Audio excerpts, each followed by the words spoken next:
The Pasquesi company really grew out of owner Ed Pasquesi's interest in plants and growing living things. Evolving from a small hardware store, the garden retail business gave Ed and his wife, Morey, the opportunity to create a family business catering to the Lake Forest and Lake Bluff community that they've been part of for more than 35 years. The Pasquesi children, Mike, Cindy, and Lisa, have all been an integral part of their business, helping drive the ever-evolving retailer into the future. Pasquesi is a member of the IGC Top 100 with 11.5 million in sales, very respectable. This independent garden center continues to challenge itself by constantly looking for ways to improve their business. And you know, we all know, and we just heard Joe alluding to that, that's what we all need to be doing. They never stand still. They don't shy away from trying new things and different things. We are featuring a full story on IGC in the next issue of IGC Retailer on Pasquesi. And before we go any further, I think we'd like to bring out Mike Pasquesi to join us on stage. He's going to be accepting the award. Mike, would you like to join us?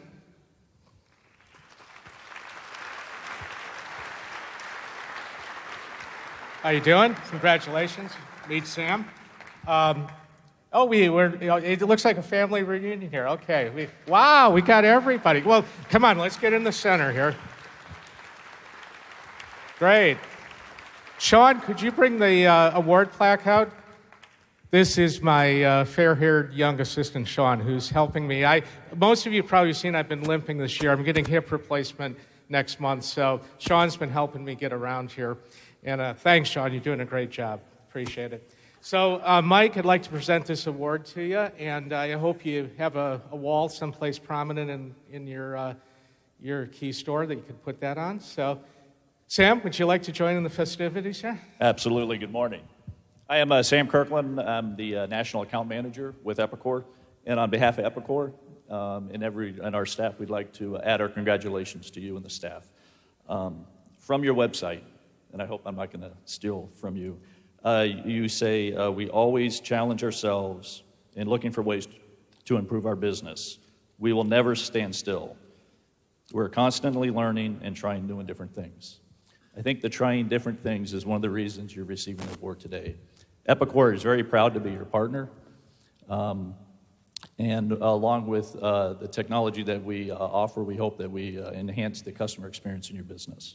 So on behalf of Epicor, everybody here today, and your loyal customers, we wish you continued business success. Thank you. Congratulations, guys. And I might add, if you haven't been to the stores, it's not a far drive from here. Get a taxi or rent a car and go out and see them, and I think you'll be blown away. I mean, they really have incredible operations. So congratulations, guys. Thanks. Appreciate it. Thanks, Sam. Certainly. Would you like to say a few things? You know, I think we forgot that. I'm sorry, Mike. I'm used to, we have a few award winners who get tongue-tied, don't want to say anything. So certainly, here you go. Sure. Well, thank you. This is truly an honor for us to receive this award. And I'd like to thank Jeff and Epicor, particularly for their continued support and commitment of the Independent Garden Center. I'd especially like to thank all of our employees. It's really their hard work, dedication, and passion for this business that really has made this award possible for us. And then finally, during these challenging times, I think there's really no better time than now to take full advantage of this show. This is a great show. It's a show that continues to get better, and it's a show just for us, the Independent Garden Center. So thank you, and I hope that you all have a successful and productive day today.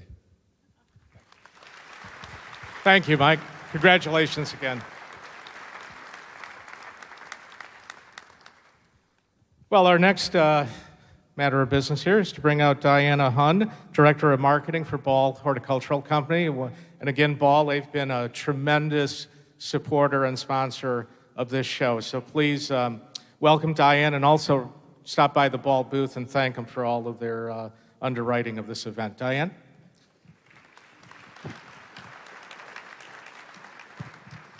Morning. Thank you, Jeff. Wow, it's nice to see a packed audience here this morning, especially when it's so nice right outside the door.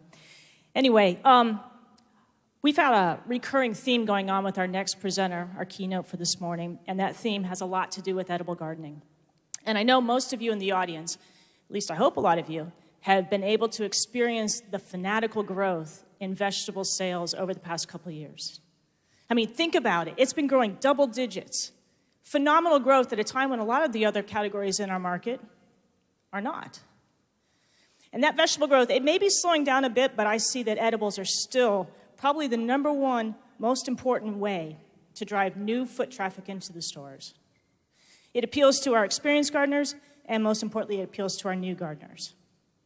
Ball Horticultural is committed to helping drive that foot traffic, and I'm going to tell you a little bit about two of our initiatives specifically around vegetable gardening. The first is our tried and true heritage and breeding. We've stepped up our breeding efforts to make sure that we can continue to bring new, innovative, different vegetable products to the market. Products that are going to continue to offer consumers better flavor, bigger yields, better disease resistance, most importantly, more success. The second one is one that we already talked about a bit this morning, and that's our brand Burpee. And Burpee's great because it brings an element of confidence. And it instills confidence in that young gardener and tells them that they can be successful. So one of the things that we want to tell you about our Grow Anywhere tour is actually the food truck is parked right outside the, I guess it's called the walkway out there, and we're giving away vegetable shots. So all that good, wonderful stuff, your 5 a day, you can actually get a couple of them done right here this morning. So when you're looking for a boost of energy, stop by our Grow Anywhere tour truck and you can get your own shot. Okay, so I have the pleasure this morning of introducing our keynote speaker, Rick Bayless. And for those of you who are from Chicago, Rick probably needs no introduction. His 2 Mexican restaurants here, Frontera Grill and Topolobampo, are off the charts. As a matter of fact, they're so off the charts that it's really hard to get a reservation. So, Rick, I'm going to say a lot of nice things. My last name, Hund, H-U-N-D. When I need a reservation, I'm in, man, right? So Rick's famousness goes beyond Chicago. He's now globally renowned as a worldwide chef. He's got 7 cookbooks, 2 of them award winners. He's in his 8th season with his own PBS show, Mexico One Plate at a Time. And probably a little bit more germane to us is his skill goes beyond just the kitchen. If you go out the back door, Rick actually has, at least I've been told, 3 city blocks here in Chicago in the Bucktown neighborhood where he does his own edible organic gardening. In addition to that, he started his own Frontera Farmers Foundation to help support and develop Midwest farming right here in our area. So I'm really excited about the insights that Rick's going to share with us. So please join me in welcoming Rick Bayless. Thank you so much. Thank you. It's a real pleasure to be here, and I'd like to say a special thank you to being invited here to be part of the Independent Garden Center's show, but also to Ball Jars and Espoma Organic Fertilizers for sponsoring this particular session. You can find them both at booth 1811. Now, my relationship to gardening sort of started back in the 60s when I was a kid, and I grew up in a family that had a grandmother that gardened, but my parents didn't at all. And I tried to do a little, I grew up in Oklahoma City where it's all clay soil and you really have to amend the soil to grow anything, and I didn't know that when I was a kid, and so I tried to grow, only thing I could get to grow was okra. Okay, so I grew okra. I somehow decided that this was a thing that I wanted to do. And I got sort of wildly in love with Mexico and its culture and decided that I wanted to spend a lot of my time traveling to Mexico, learning more about that culture, and eventually putting my love for food together with my love for Mexican culture. You see, I grew up, I'm 4th generation in a family of food people. And when most of them were in the grocery business or the restaurant business. And when I was growing up, I used to go with my father to buy all the commercially raised ingredients that we used in our family's barbecue restaurant. And back then, and we're talking now at the late 50s, early 60s, we actually had what amounted to a farmer's market where all the commercial stuff was sold. And this was before we were getting everything from far away. So I grew up with this mentality of looking the farmers directly in the eye and buying their particular sacks of cabbage or their potatoes or celery, whatever it might be. And of course, it got very slim in the wintertime and much more abundant in the summertime. And then by the mid-60s, that was all gone. And everything had turned into these big commercial houses that were bringing things from all over the world. And for me, there was something kind of missing about that. And I think that's what led me to plant my first garden myself. Then I moved to Mexico, and I lived in Mexico for a long time and became sort of wildly in love with the regional cooking. Now, that cooking is so different than the cooking that we think of as Mexican food in the United States, whether you're on the Taco Bell side or on the everything covered with melted cheese, all one color, all one texture style of Mexican-American food. There was never that kind of experience that I had when I was in Mexico, because the food was also fresh and it changed from region to region depending on the kinds of things that people would grow in those regions. And I decided to spend a lot of time there researching the regional food so that I could write it into a book. I wanted to become a food writer at the beginning. And so I finished that first book, and then I decided that at that point, nobody really understood this food. And writing a recipe is one thing, but you have no idea if people can follow it or understand it or can get the ingredients for it. So I decided that I wanted to actually make the food. And I went back into the restaurant business where I'd grown up, but this time from my own perspective. Instead of inheriting my parents' barbecue restaurant and running that for another 30-some years, my mother finally sold it after 37 years in that business. I decided that I wanted to do my own thing, and I wanted to do it in a major metropolitan area. So moving from Oklahoma City to Mexico and then to Chicago, where my wife's family is, I settled down here. But the one thing that I wanted to do was something that would really make a statement. So I settled in my restaurant world downtown.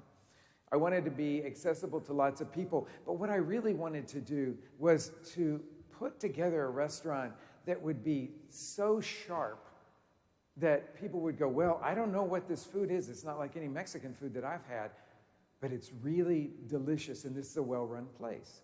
So knowing at that time, we're talking 25 years ago now, at that time, what all the great chefs in Chicago were doing, they were all getting all of their basic ingredients from far away.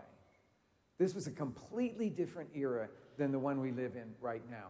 And these chefs would go to the ends of the earth to tell their customers that what you're getting in my restaurant is unique, and it has absolutely nothing to do with the place that I'm at. I have gone to the ends of earth and brought this stuff back to create this experience for you. And I thought, well, if I'm going to do an authentic Mexican restaurant, then I have to bring all my stuff from Mexico. But of course, when you start doing that, it becomes a little odd, because stuff's not fresh. By the time it got to me, it was sort of wilted and not very interesting anymore. And I began to reflect on what I had learned in my time living in Mexico. And what I had learned more than anything was that the best regional foods all came from the areas that had the best local agriculture, plain and simple. So if I was going to do a great restaurant, and I wasn't basing it on anything that was grown locally, that I was probably going to fail. Because I knew that there was something about representing the place that you are, giving a flavor of the place you are, even if it's seasoned in a way that maybe is novel for your guests, that was what was going to create the integrity. So I was going completely against the grain. Now, on my television show, I always loved to get, I said I wouldn't, I did a little bit of television work a long, long time ago, and it was all done in a studio where I was teaching people procedural cooking. If you want to make a good enchilada, here's the steps that you go through to make that enchilada. And while that's good and fun and people can learn something from it, my goal was always to bring the culture alive through the food, to tell some stories through the food, the flavors and the textures of it. So I said I'd never go back to do television work unless I could shoot half of every show on location in Mexico, introducing the people watching to the folks who had created those dishes, the culture that had inspired those dishes. And then I could take you to my home kitchen, not very far from here, and I could show you how I can make that stuff here in my American kitchen.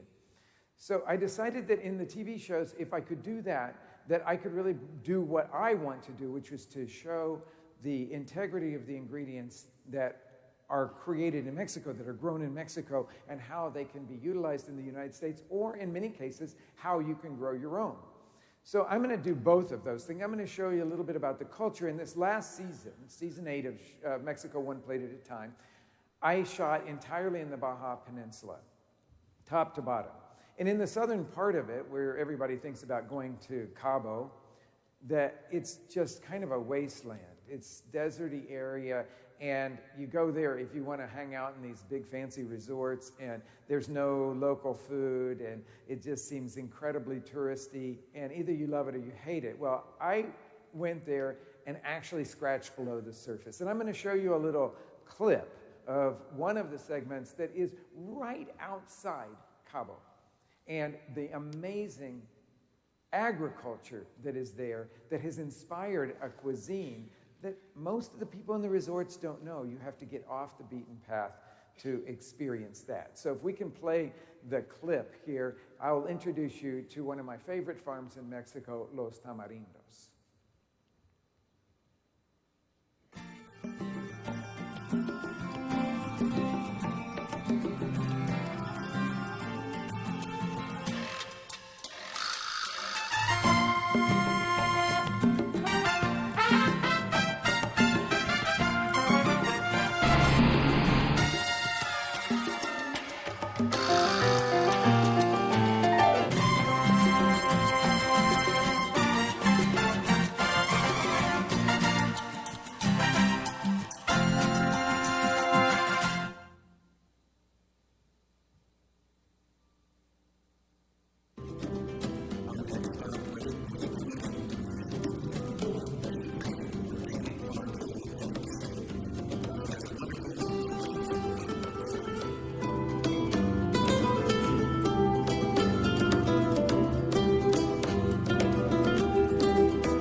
So it's kind of a different perspective on Mexico than what a lot of people would see if you just hang out in the beach communities and the resorts. But these are the kinds of farms that I had gotten to know a lot as I had traveled through Mexico and lived in different parts of Mexico.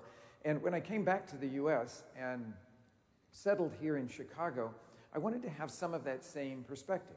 Again, I'll say that I was cooking from perhaps a different flavoring profile, but I wanted to all of a sudden bring alive the flavors that were here. I wanted to begin to cook locally and seasonally. And not only was I bucking the system from all the great chefs here in Chicago who were all bringing stuff from far away, but I was also up against a major obstacle: no farms.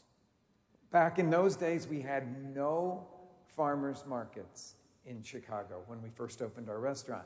And of course, that started to change shortly after that. But the first year of our existence over at Clark in Illinois, Frontera Grill opened up, and I thought one of the things I can do to set myself apart from other chefs is when it comes to strawberries, and we have a very short strawberry season here in Chicago. It's 3 to 4 weeks long, and I love them. They're little tiny bombs of flavor, super ripe. You can't really hold them for more than a few days, and they can't be shipped anywhere. So it's a unique experience to living here in Chicago. So I said, you know, when it comes to the strawberries, I'm going to just do nothing but strawberry desserts for the 3 or 4 weeks.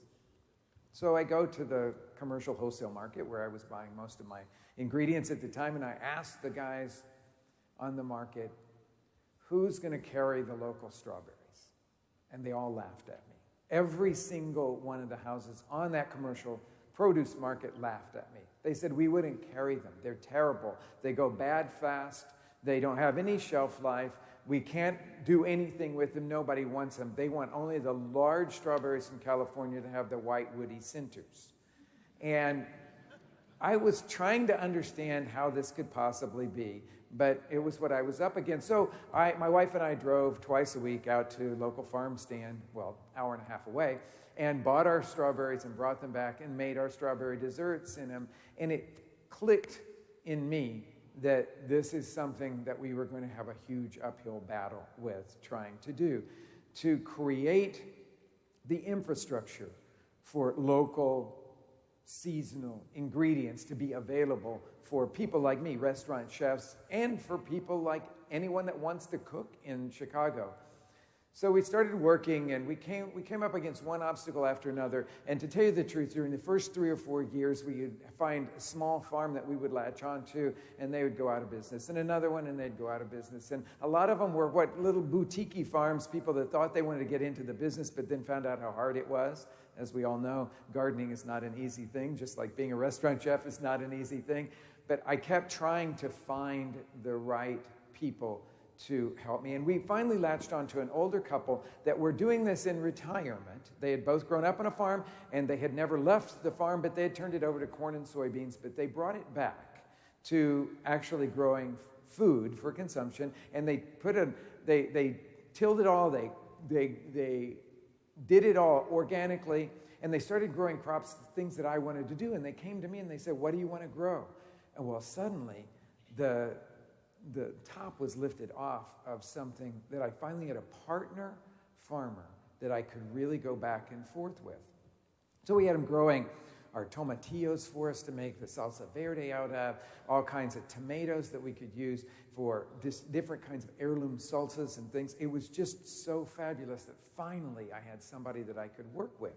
And at that time, I got really into growing lettuces, because I wanted all the different kinds of greens. They're not all in the lettuce family, but growing different kinds of greens. And I thought, wouldn't it be wonderful if we could get them to do that? But that's a labor of love, as anybody that's grown small greens knows. It takes a lot of care and a lot of time to harvest.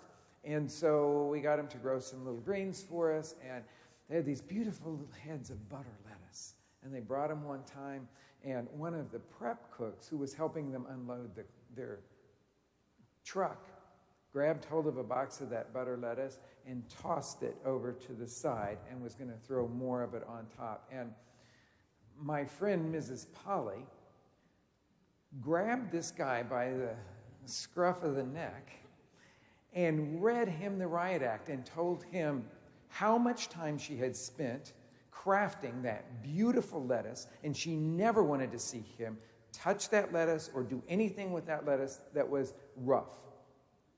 And all of a sudden, I realized another benefit to having a direct relationship with farmers. It's suddenly, when you grow stuff, you respect it more.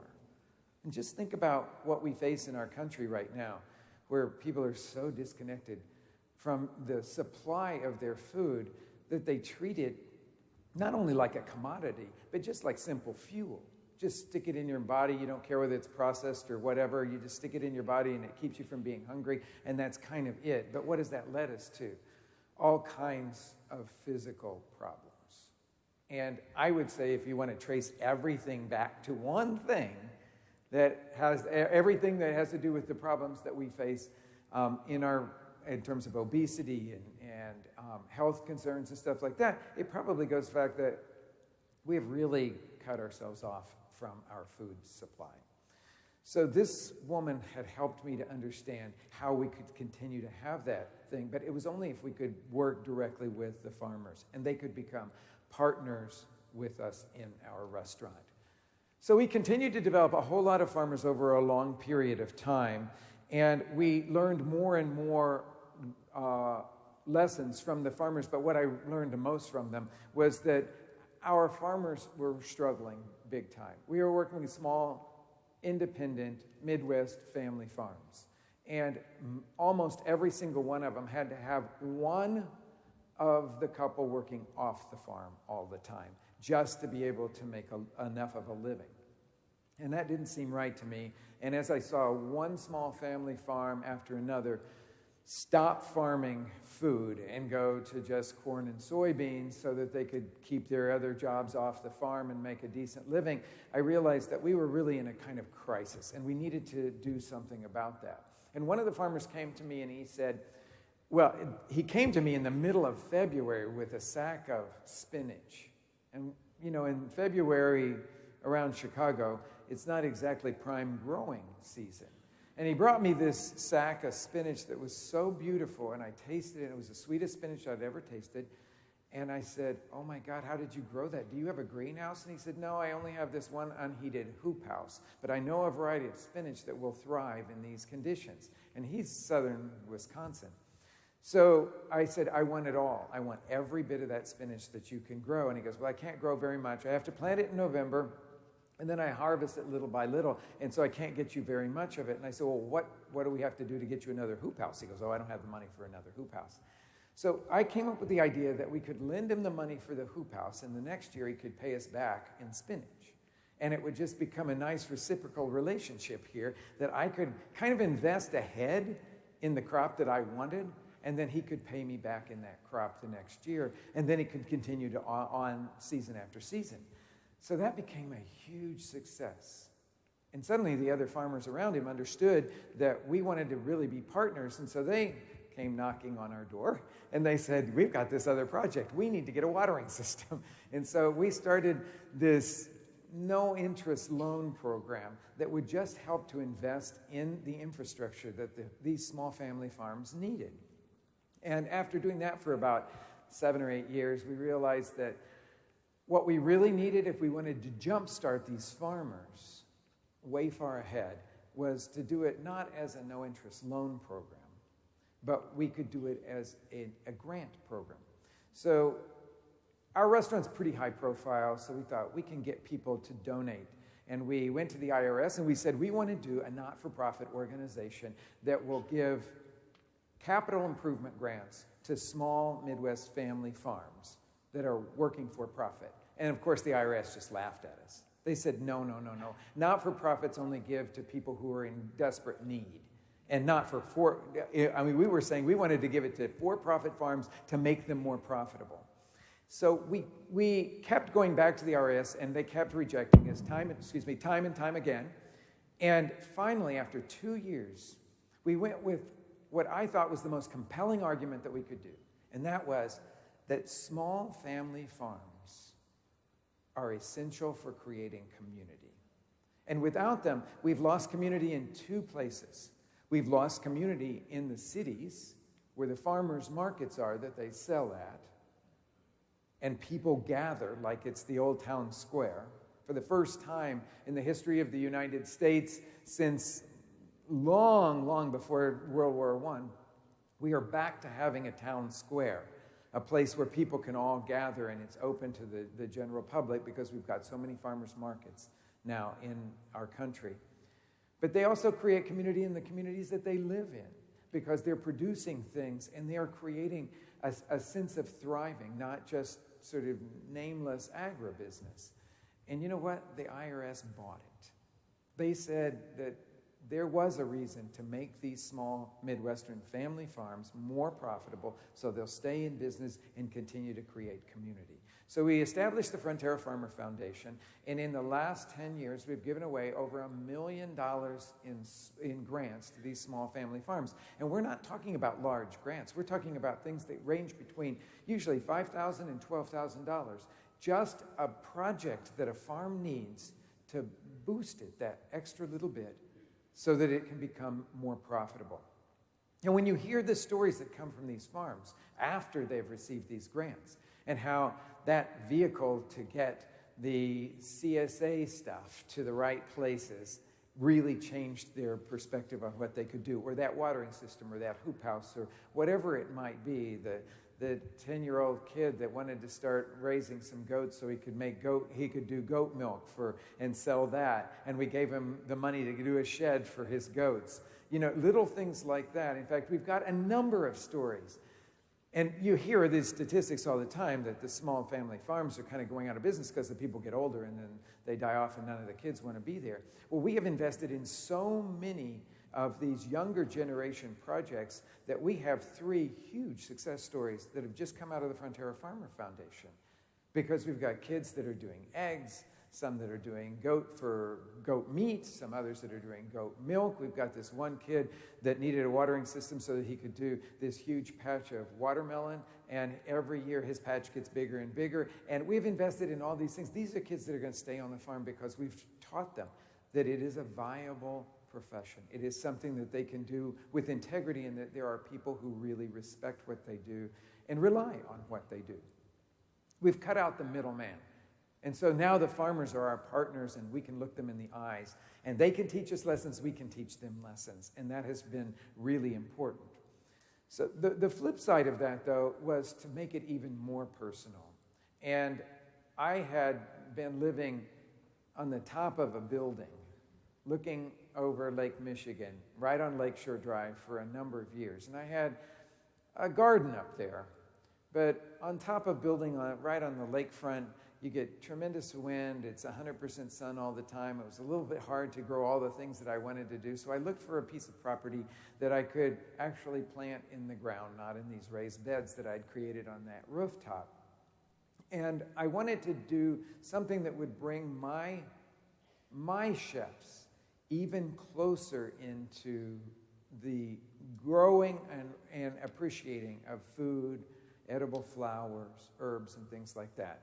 So I'm going to show you a few pictures now of that garden, which over the last 15 years now has really transformed itself. If we could have that first slide up. Now, I don't see, there was a clicker. So I'm just going to ask for that first slide to go on here, and then I'll just ask to go on to the next slides as we go through all of these.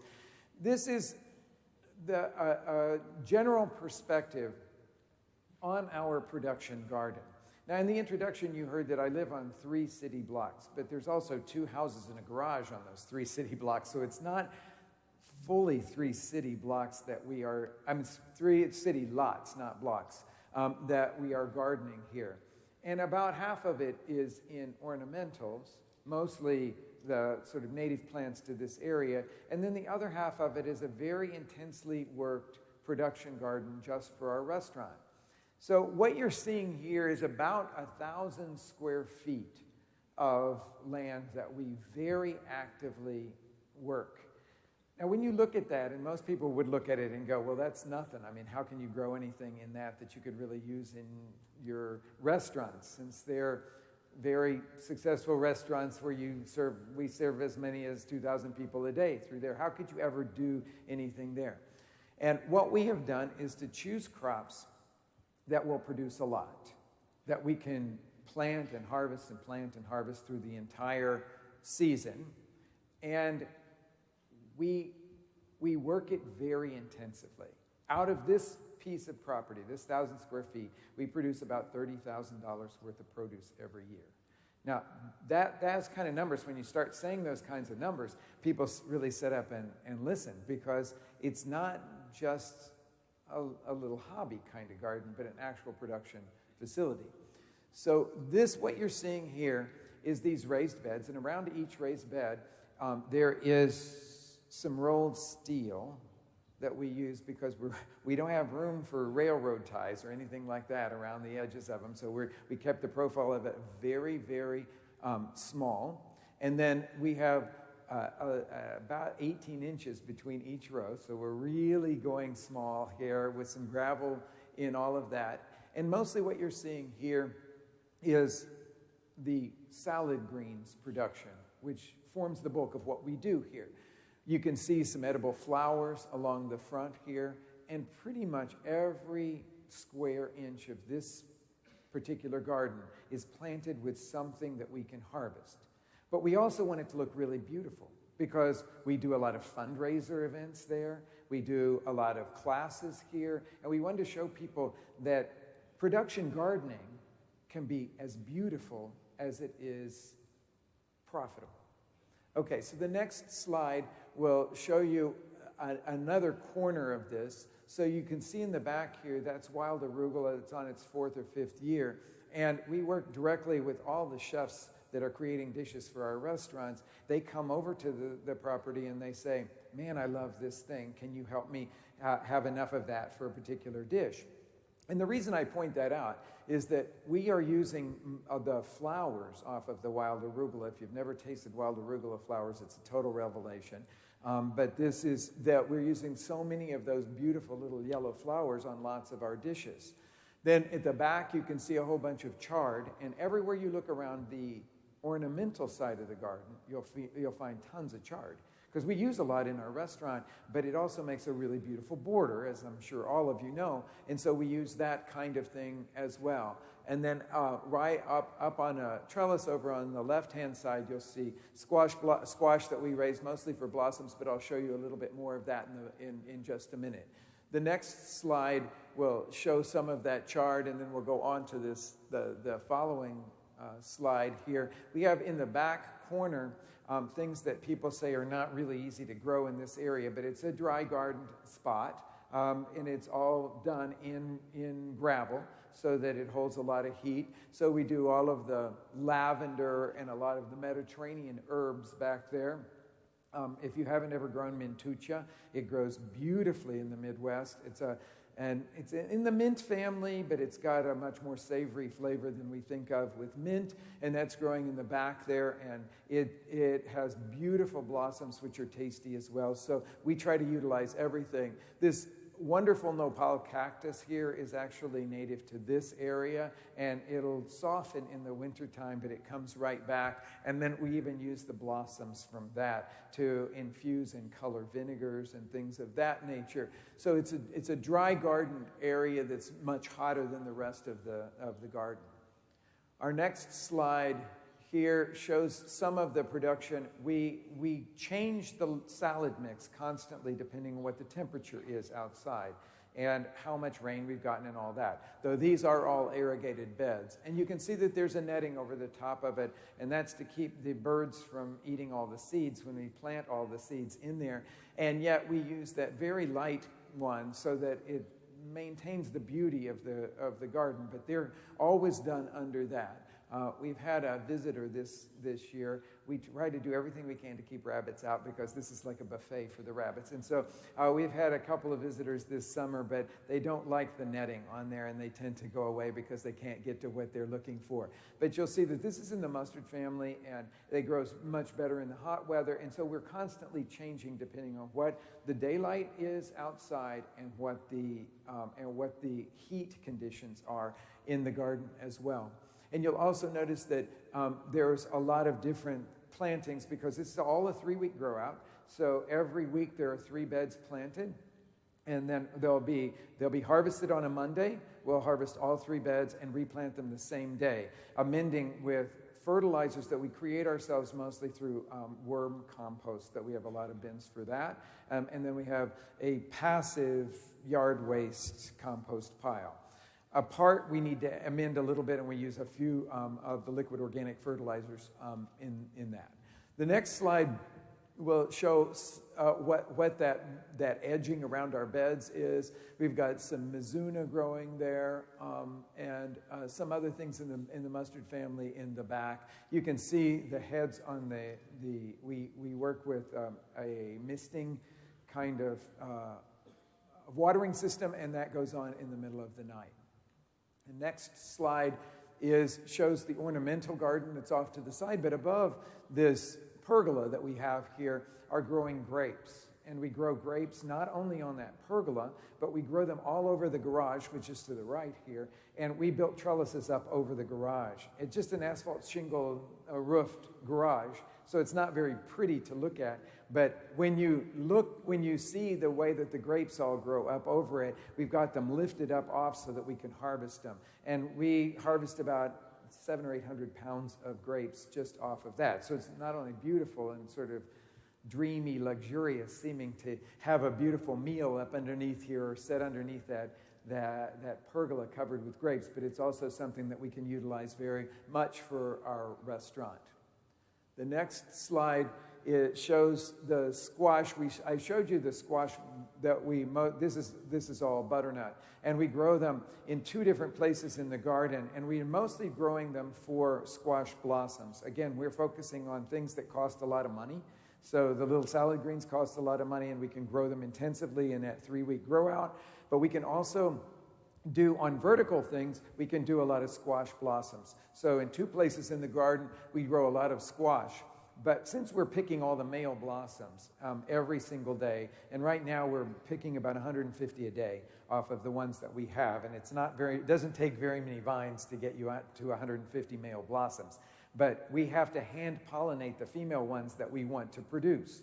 So then we'll also produce several hundred pounds of butternut squash off those same vines by picking the male blossoms and then hand pollinating some of the female blossoms. We also grow underneath a covered area. On the left side of this is the wall, or I should say the fence, where the squash blossoms are growing, and then they grow up over this thing as well. But we also do a lot of microgreens, and those are super easy. Again, these are probably a 2-week grow out period, and we do them in self-watering flats with capillary mats underneath. And that just keeps them uniformly moist. That is the red vein sorrel that we use a lot in our restaurant, a beautiful little leaf, and super, super easy to grow. The next shot will show you that we also do it inside under fluorescent lights during the wintertime, so we can do the production of that all year round. Now, we can even allow some of these to grow up to 4 weeks, and we'll get a leaf this big before they start to yellow and they don't have enough stuff going on. They don't have enough vitamins and so forth. But we can also do these in sort of little salad greens. They're kind of weak in texture because they're not grown outside, but we can do that kind of thing. The next slide shows some of them just coming up. This is 1 week production, and then the following slide here will show you another one of our big projects. We decided that we didn't have enough room to grow tomatoes or chilies in our 1,000 square foot garden because they take up too much space, but we had a rooftop on top of our restaurant. So we use self-watering boxes, and we have 85 of those.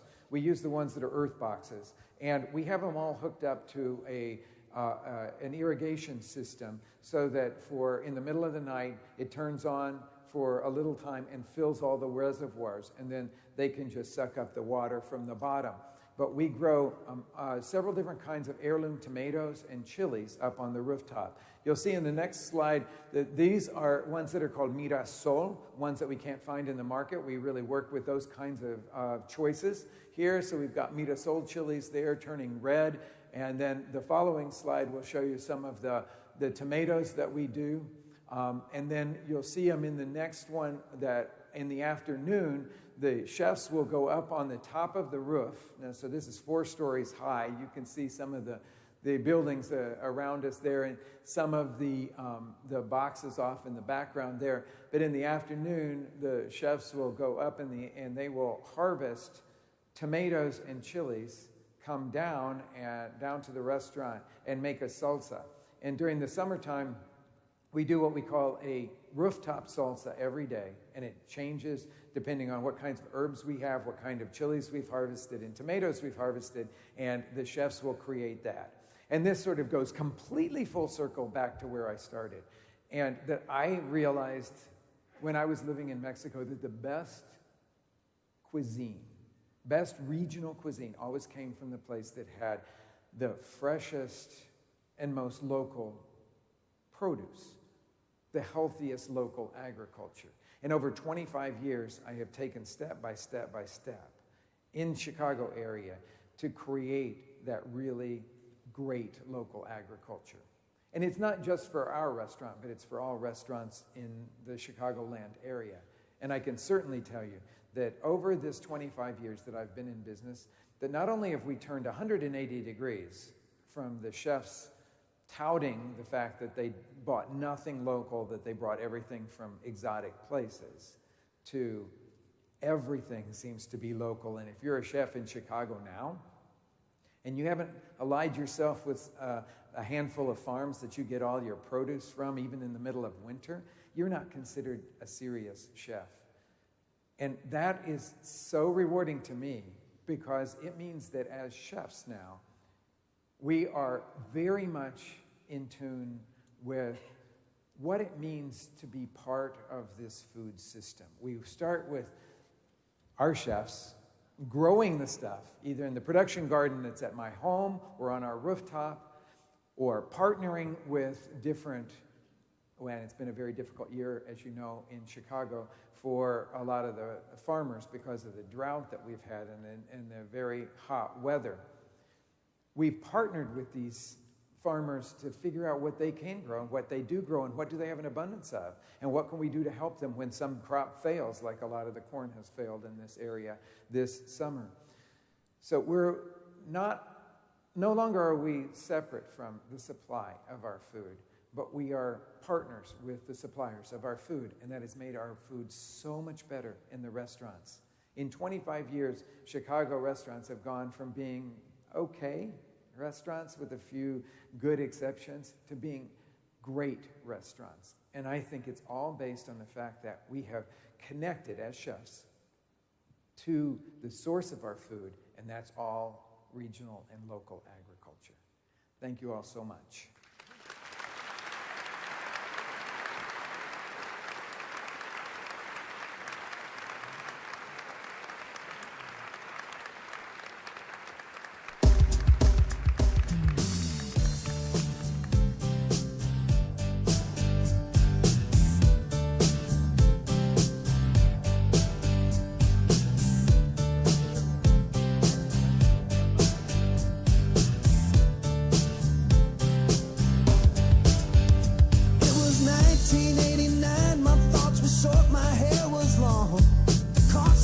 Between a boy and man,